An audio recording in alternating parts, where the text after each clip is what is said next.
वक्त की रफ्तार।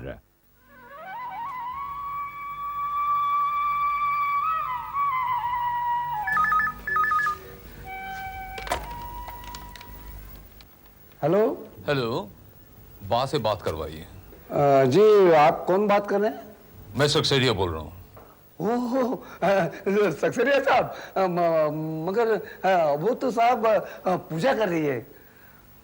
मैं उनको बोल देता हूँ, थोड़ी देर के बाद वो आपको फोन करेगी, ठीक है? ठीक है। अच्छा।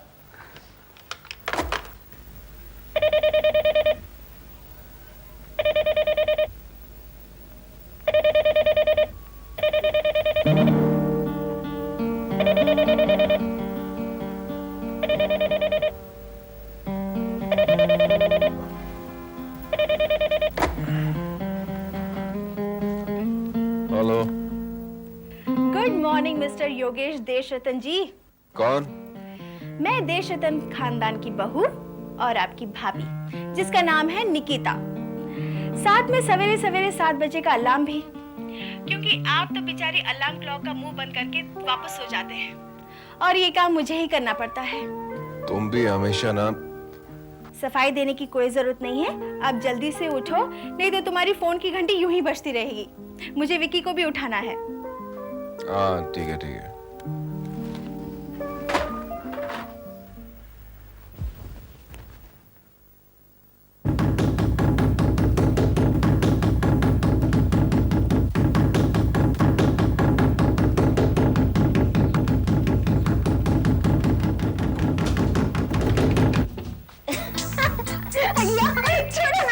तो तुम हो जो बिल्ली की तरह दबे पाओ अगर हमारी नींद खराब कर रही हो। नहीं तो क्या, सुबह सुबह कोई सोने का समय होता है क्या? अगर जवानी सोने में काटे तो बुढ़ापा इस टेंशन में गुजरेगा कि जवानी मैंने पूरी नींद में गवा दी। लेकिन हमें अपना समय आपके प्रवचन सुनने में भी नहीं गवाना है। चलिए निकले यहाँ से। सारी दुनिया सुधर जाएगी लेकिन आप पीछे रह जाएंगे। हम पीछे रह जाएंगे ना तो तुमसे कोई शिकायत नहीं करेंगे, तुम आगे बढ़ो ना। देखा, बाकी पूजा भी शुरू हो गई। यानी ठीक 7:15 बज गए। नहीं तो क्या, बड़े बुजुर्गों से कुछ सीखना चाहिए, जिन लोगों ने अपने संयम से वक्त को साध लिया, और एक आप हैं। अरे बाबा बस करना, अभी अभी उठ तो गया हूँ। तेरा ये भाषण सुन के ना अगले 3-4 दिन तक नींद नहीं आने वाली। हाँ।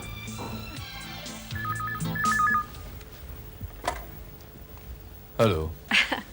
हेलो सक्सेरिया साहब, मैं बा बोल रही हूँ। हाँ बा, मैंने आपको फोन किया था। कहिए। मुझे अपनी बेटी आशा के बारे में जवाब चाहिए था। आपकी बेटी आशा हमें बहुत बहुत पसंद है और हम भी यही चाहते हैं कि वो बहू बनकर हमारे घर में आए। लेकिन सक्सेरिया साहब, मुझे आप थोड़ा सा समय दीजिए। मैं योगेश के मुंह से जवाब सुनना चाहती हूँ। ठीक है बा, मुझे आपके जवाब का इंतजार है, लेकिन मैं आपको बहुत जल्द फोन करती हूँ और मिलती हूँ आपसे। ओके। हाँ तो रंगलानी साहब बोलिए। रजनी जी, बस समझ लीजिए कि नंबर 1 हीरोइन बनने के लिए आपको कोई रोक नहीं सकता। रजनी जी, ये मेरा फाइनेंस पक्का है ना? रंगलानी जी, मैंने बात कर ली है। आपको फिल्म बनाने के लिए जितना फाइनेंस चाहिए उतना मिल जाएगा, लेकिन एक बात याद रखिएगा, इस फाइनेंस से मेरा फ्यूचर जुड़ा हुआ है। आप उसकी फिक्र मत कीजिए, आखिरकार आप एक होनहार अच्छी कलाकार हैं। ये सबसे बड़ी फिल्म लॉन्च होने से पहले आपका सपना भी पूरा हो जाएगा। बाय द वे रजनी जी, ये फाइनेंसर कौन है? एक बिजनेसमैन, विलास देशरत्न। हेलो रजनी। ओह हाय विलास, हम तुम्हें याद कर रहे थे। आओ बैठो ना। भाई तुम मुझे याद करो वो तो ठीक है, लेकिन इन्होंने क्यों याद किया? विलास, मैंने तुम्हें बताया था ना कि मुझे नंबर 1 हीरोइन बनने के लिए एक फिल्म बनानी है। याद है। तो ये है मिस्टर रंगलानी, उस फिल्म के प्रोड्यूसर, और मिस्टर रंगलानी ये है विलास देशरत्न। हेलो। हेलो विलास, मैंने तुम्हें इन्हीं के बारे में बताया था। रजनी, तुम्हारा ख्वाब पूरा करना ये मेरी जिम्मेदारी है। मिस्टर रंगलानी, कितना फाइनेंस चाहिए तुम्हें? जी शुरुआत में 25 लाख तो लगेंगे, जिसमें मुहूर्त और कुछ दिन की शूटिंग कंप्लीट होगी। उसके बाद 1-2 इंस्टॉलमेंट पे पूरी फिल्म शूटिंग कंप्लीट हो जाएगी। ठीक है, तुम्हें तुम्हारे 25 लाख कल ही मिल जाएंगे। Thank you very much. मुझे शुक्रिया करने की जरूरत है Vilas? Not at all darling. अरे भाई, ये मुस्कुराहट के पीछे तो विलास राज कुर्बान है, चाहे वो कुर्बानी कयामत तक पहुंच जाए, विलास नहीं डगमगाएगा। एनीवे, आप लोग बातें करिए। I will talk to you later. Okay okay, bye.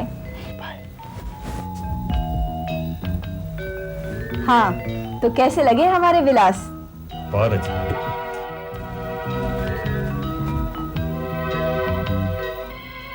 Rajni जी, आप भाऊ साहब को फोन लगा रही हैं ना? हाँ मधुकर, भाऊ साहब से कह देना कि विलास ने अपना वादा पूरा कर दिया है। वो रंगलानी जी को 25 लाख रुपए देने वाला है। क्या बात है रजनी जी, क्या बात है। आखिर आपने अपनी फिल्म के लिए फाइनेंसर ढूंढ ही लिया। वेरी स्मार्ट, बहुत स्मार्ट निकली। अब मुझे यकीन हो गया कि आप एक टॉप की हीरोइन बनेगी और रंगलानी जी एक टॉप के प्रोड्यूसर। बस अब ये फिल्म जल्द से जल्द बनकर रिलीज हो जानी चाहिए। क्यों रंगलानी जी? क्यों नहीं, जरूर रिलीज होगी। चलिए मैं चलता हूँ और राइटर को थोड़ी देर में भेज देता हूँ। Okay, bye bye. See you. ओ Vilas, you are great. Rajni ji, मुझे लगता है कि आप विलास जी के बारे में कुछ ज्यादा ही इमोशनल हो रही हैं। कहीं कि आपके इमोशंस भाऊ साहब के दिल के टुकड़े ना करते। दिल के टुकड़े? मैं कुछ समझी नहीं। देखिए रजनी जी, आपको तो फिल्मों में भी प्यार का नाटक करने की आदत है। वैसे है तो ये छोटा मुंह बड़ी बात, लेकिन एक बात मैं आपसे जरूर कहना चाहूंगा कि विलास के साथ आप सिर्फ प्यार का नाटक ही कीजिए, क्योंकि अगर ये नाटक हकीकत में बदल गया तो भाऊ साहब देवदास बनकर इधर उधर भटकते रहे। मधुकर जी बहुत उल्टा सोच गए आप। रजनी सिर्फ भाऊ साहब भोंसले की है। होनी भी चाहिए। अरे भाऊ साहब ने आपके लिए क्या क्या नहीं किया। लेकिन एक बात अब मैं दावे से कह सकता हूं कि आप एक सुपर हीरोइन बनेंगे, लेकिन उसके लिए आपको चाहिए एक सुपर हिट फिल्म, और जिसके लिए एक सुपर हिट स्टोरी होना बहुत जरूरी है। बाय द वे, आपकी इस फिल्म की स्टोरी कौन लिख रहा है? मोहतरमा, नाचीज को बाबूलाल बेचैन कहते हैं। प्रोड्यूसर रंगलानी साहब ने सुपरहिट कहानी सुनाने के लिए आपके पास भिजवाया है। मधुकर जी, मुझे सिर्फ सुपरहिट फिल्म से मतलब है। कहानी सुनना है आपकी जिम्मेदारी। मैं चलती हूँ। अच्छा सुनाइए। सर, इस कहानी में सर हीरो बहुत पैसे वाला है मगर बेवकूफ है। सर वो हीरोइन से प्यार करता है। असल में वो हीरोइन दूसरे हीरो का प्यार है सर, जिस पे ये पहला हीरो डाका डाल रहा है। सर जब दूसरे हीरो को पता चलता है कि पहला हीरो मेरी हीरोइन से प्यार कर रहा है, तो सर उसको वो रेस के चक्कर में फंसा के बर्बाद करना चाहता है। सर सुनिए, ये बात हीरोइन को पता चल जाती है। वो पहले हीरो के साथ मिलके सेकंड हीरो को जेल भेज देते हैं सर। और सर फिर पहला हीरो और हीरोइन दोनों शादी कर लेते हैं। मैं समझ गया। मैं समझ गया कि तेरी आज तक कोई भी फिल्म रिलीज क्यों नहीं हुई। अब जैसा मैं कहता हूं ना जी सर, तो वैसा लिख। देख, आधी कहानी तेरी बिल्कुल सही है। क्लाइमैक्स तेरे को मैं बताऊंगा। क्या सर? शादी होगी दूसरे वाले हीरो और हीरोइन की। हाँ समझा? जी। और जेल में जाएगा पहले वाला हीरो।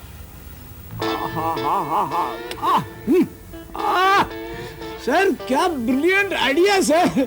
पेपर पे ही पिक्चर सजाती हो गई सर। वाह सर, मुझे अपना 5वां असिस्टेंट रख लेंगे आप? जा पहले लिख के ला। चल सर, इजाजत है। सर क्या आइडिया।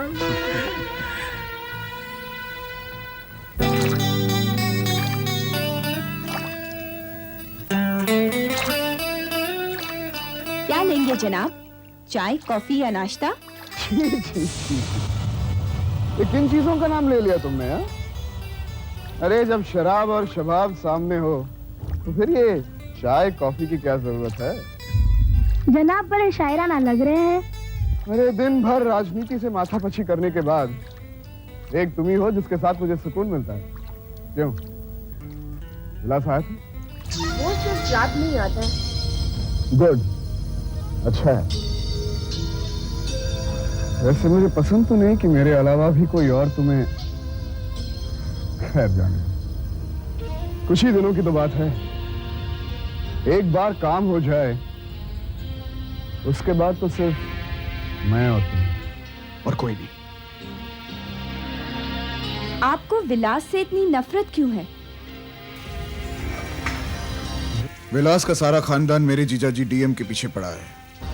उनके बर्बादी के ख्वाब देख रहे हैं वो, मगर वो ये नहीं जानते कि ये भौसा भोसले क्या चीज है। बस अब गिनती के दिन रह गए विलास की बर्बादी में। भोसले साहब, कभी कभी मुझे बहुत डर लगता है, अगर आप मुझसे रूठ गए तो?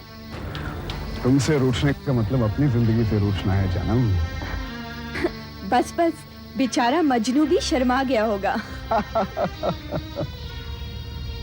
लेकिन रजनी याद रहे, विलास को पता नहीं चलना चाहिए कि मेरा तुम्हारे साथ क्या संबंध है। बस उसे अपनी जाल में इस तरह फंसा कर रखना कि चाहकर भी वो उस जाल से निकल ना पाए। ओहो योगेश, बताओ ना दादी माँ ने क्या कहा? मैंने उनसे अभी तक हमारे बारे में बात नहीं की। क्या है जूली के दादी माँ जरा पुराने ख्यालात की है। अपने धर्म के बाहर तो वो शादी सोच भी नहीं सकती, बल्कि उन्होंने तो मेरी शादी की बात भी कहीं और तय कर दी है।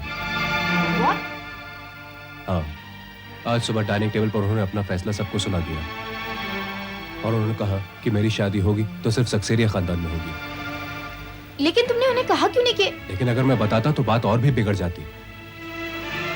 तुम चिंता मत करो, मैंने और मानसी ने फैसला किया है कि हम पहले पापा को यह बात बताएंगे। अगर उन्होंने भी मना किया तो?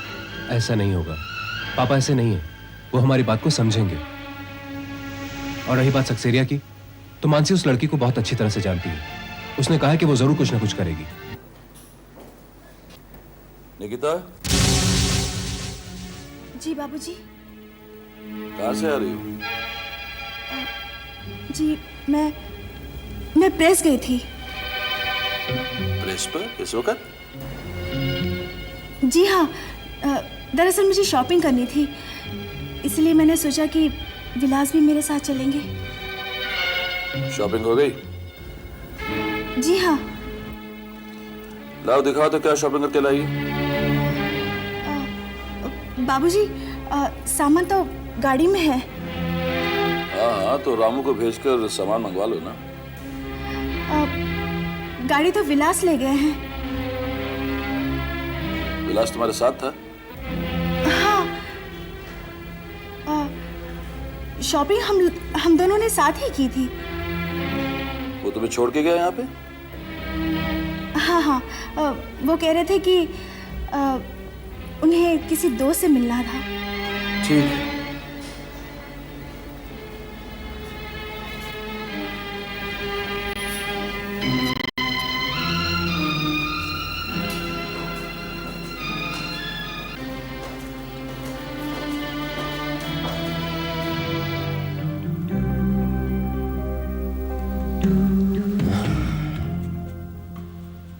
कब तक यूं देखते रहोगे? जब तक दिल नहीं भरता। और वो कब भरेगा? पता नहीं। ये हुस्न जितना आंखों में समा लेता हूं उतना ही तरसाता है। दिल करता है सारी उम्र तुम्हें देखता ही रहूं। विलास, कब तक प्यार करोगे मुझसे? जब तक ये जिंदगी है, ये दुनिया है और तुम्हारी इजाजत है। ओह, तो जनाब को मेरी इजाजत की परवाह भी है। क्योंकि मैं जानता हूं कि तुम इनकार नहीं करोगी। विलास, इतना भरोसा है मुझ पर? खुद से भी ज्यादा। हर मर्द यही कहता है। तुमने अपनी बीवी से भी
भाभी।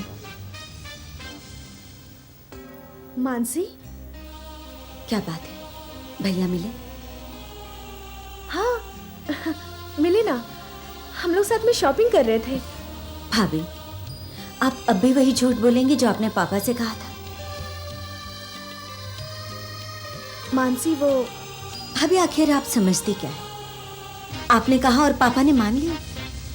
आखिर आप कब तक भैया को इस तरह बचाती रहेंगे? तो मैं क्या करूं मानसी, मैं क्या करूं? क्या करना चाहिए ऐसी औरत को जो धंस गई है? एक तरफ घर के संस्कार हैं और दूसरी तरफ वो पति जिस पर किसी का कोई अधिकार नहीं। अगर तुम मेरी जगह होती तो क्या करती, बोलो? भाभी, अगर मैं आपकी जगह होती ना तो वो कुछ भी नहीं करती जो आप कर रही हैं। किसी के गुनाहों को छुपाने से इंसान गुनाह करना बंद नहीं करता। और आप जिस तरह से भैया को बचाती आ रही हैं ना, आप देख लेना, भैया आपकी इसी बात का फायदा उठाएंगे। भाभी, मैं मानती हूं कि पत्नी को पति का साथ देना चाहिए, लेकिन ऐसा साथ भी किस काम का जो एक दूसरे को दुखों की खाई में ढकेल दे? भाभी, आप पत्नी हैं और यह आपका धर्म है कि आप भैया की नैतिकता को बनाए रखें। लेकिन आप तो भैया की नैतिक पतन की जिम्मेदार होती जा रही हैं। नहीं मानसी, यही सच है भाभी। अपने प्यार को अंधा बनाकर आप जिस राह पर आ गई हैं, वहां से आप अपना घर खो देंगे। भाभी, अब समय बदल चुका है। पति के गैर जिम्मेदार होने पर रोते रहने के दिन बीत चुके हैं। अब वक्त पड़ने पर आप अपने पति के बहते हुए कदम को रोक लो, खींच दो उन्हें। भाभी, इस तरह रोते रहने से, झूठ पर झूठ बोलने से कुछ नहीं होगा, बल्कि आप अपना सब कुछ खो देंगी। अपना प्यार, अपना पति, अपनी गृहस्थी, सब कुछ खो देंगी। बदले में आपको कुछ भी नहीं मिलेगा। नहीं मानसी, नहीं। हाँ भाभी, हाँ, मैं जानती हूँ सच कड़वा होता है, लेकिन आप इस कड़वे घूंट को पी लो भाभी, वरना जब बात हद से ज्यादा बढ़ जाएगी ना तो आपको जहर पीना पड़ेगा। उससे तो बेहतर है आप इस कड़वाहट को पी लो। भाभी, मैं सच कहती हूँ, अभी भी कुछ भी नहीं बिगड़ा है। आप पापा को सब कुछ सच सच बता दीजिए, वरना ये जख्म आप जितने छुपाएंगी ना उतने ही बढ़ते जाएंगे। आगे कुछ मत कहो मानसी, प्लीज। विलास मुझसे नफरत करते हैं, लेकिन कहीं कहीं थोड़ा मुझ पर विश्वास भी करते हैं, और इसी विश्वास के बलबूते पर मैं उन्हें सही रास्ते पर लाने का सपना देख रही हूँ। जिस विश्वास की सांस फूली है, उसी का दम रखने के लिए मुझे कभी कभी झूठ बोलना पड़ता है।